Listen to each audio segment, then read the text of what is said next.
Thank you, Caoimhe, and thank you, Minister, for being here. I'll have to speak fast. When I heard about the 50% tariff threat, I was just Googling and I came across Ronald Reagan, President Reagan's warning on tariffs and how they affect the economy and how it may seem patriotic in the early stages, designed to protect industries. However, history has taught us that it carries a steep long-term cost. And high tariffs, they bring about complacency for the home industries, and it stifles innovation, as we know, and then businesses grow dependent on the artificial barriers. So in the meantime, foreign nations like ourselves retaliate, and then you have the big trade war.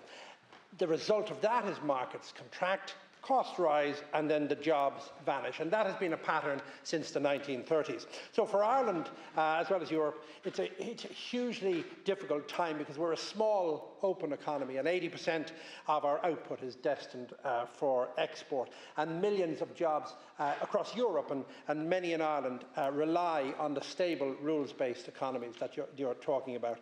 As a small, open economy, I fully support what the Minister has said, where we have a measured response.